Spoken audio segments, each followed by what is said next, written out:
Hello दोस्तों, मैं रुपेश कुमार जैन अपने टैली वैद दिशाई इस यूट्यूब चैनल पर आपका बहुत-बहुत स्वागत करता हूं।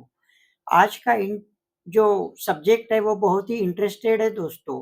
कॉमर्स लाइन में आपको बैंकिंग, फाइनेंस इस तरह जो भी सब्जेक्ट है, उस सब्जेक्ट में आपको बैंकिंग अकाउंट के जो टाइप्स होते हैं, वो पढ़ाए जाते हैं।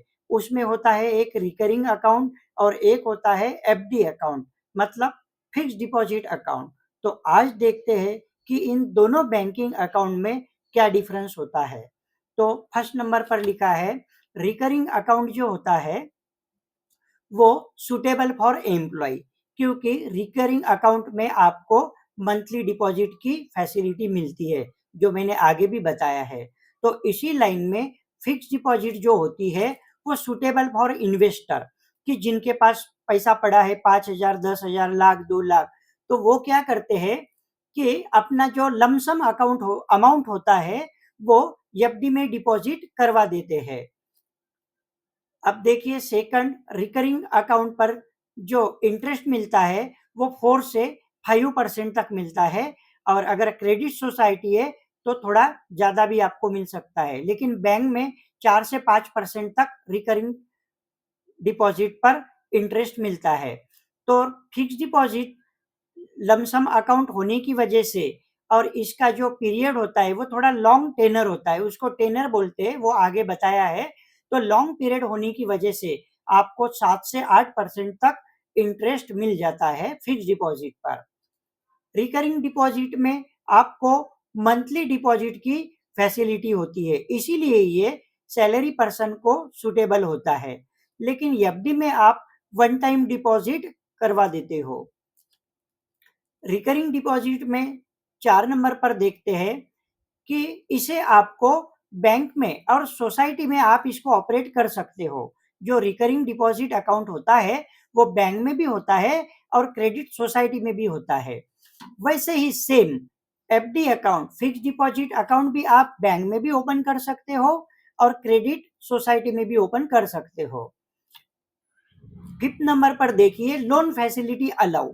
रिकरिंग डिपॉजिट की जो रिकरिंग डिपॉजिट का जो अमाउंट आप बैंक में या क्रेडिट सोसाइटी में देते हो, तो दोनों जगह आपको क्या है कि उस पर लोन आप विड्रॉ कर सकते हो। 6 नंबर पर दिया है टीडीएस डिडक्शन ऑन 10,000। अगर रिकरिंग अकाउंट पर मिलने वाला ब्याज 10% से अगर ज़्यादा है तो इस पर आपको 10% से 10,000 रुपए के से ज़्यादा अगर है तो आप इस पर टीडीएस डिडक्ट करवा देते हो। मतलब 10,000 से ज़्यादा अगर आपकी इनकम है आरडी पर की, तो 10% से आपको टीडीएस डिडक्ट करवा देना होगा।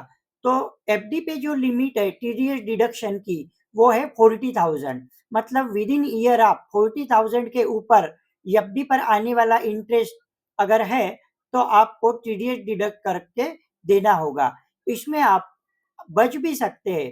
अंडर एटीसी के थ्रू अगर आप फॉर्म नंबर एच और फॉर्म नंबर जी अगर देते हैं और आपका पैन कार्ड भी साथ में अटैच किया है, तो इस कंडीशन में आप एफडी और रिकरिंग डिपॉजिट पर मिलने वाले ब्याज से बच सकते हो।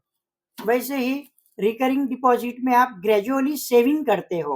आपका जो मोटो होता है वो ग्रेजुअली मंथली सेविंग करने का होता है, लेकिन एफडी में आप फिक्स पीरियड के मैच्योरिटी के लिए एफडी रख देते हो और आपका जो मोटो होता है वो एफडी पर मिलने वाला ब्याज का होता है मैक्सिमम।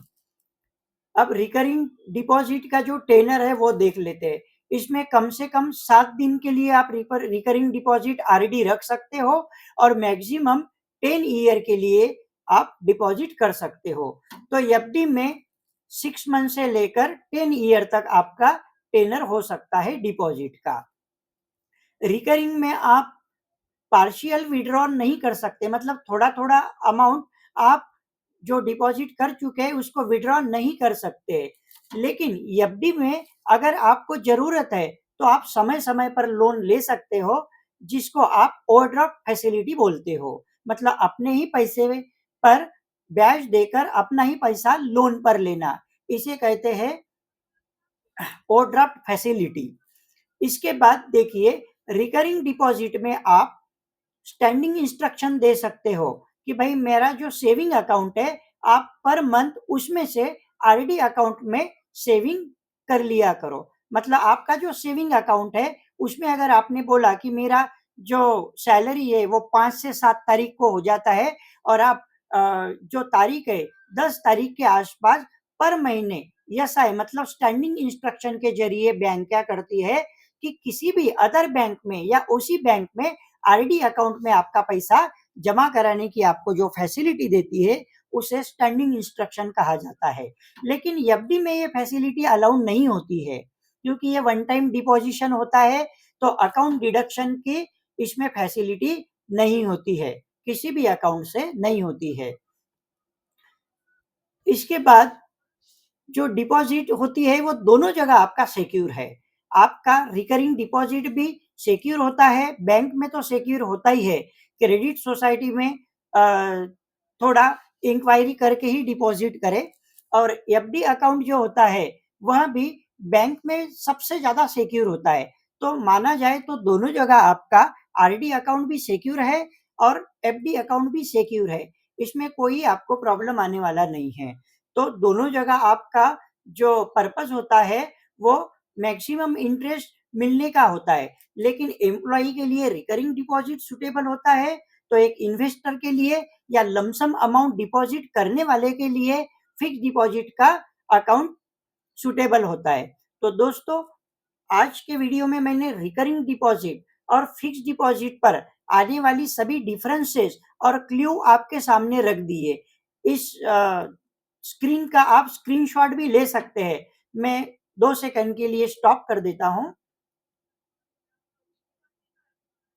मुझे आशा है कि आपने मेरे स्क्रीन का स्क्रीनशॉट ले लिया होगा।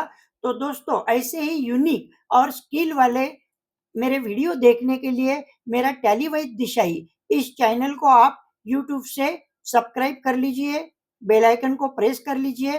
वीडियो आपको अच्छा लगा हो तो लाइक कर दीजिए, और कमेंट्स करना न भूलिए कि आपको जिस सब्जेक्ट पर वीडियो चाहिए है तो आप मुझे कमेंट करिए। अगर आपको ये वीडियो समझ में ना आया हो तो आप दोबारा देखिए।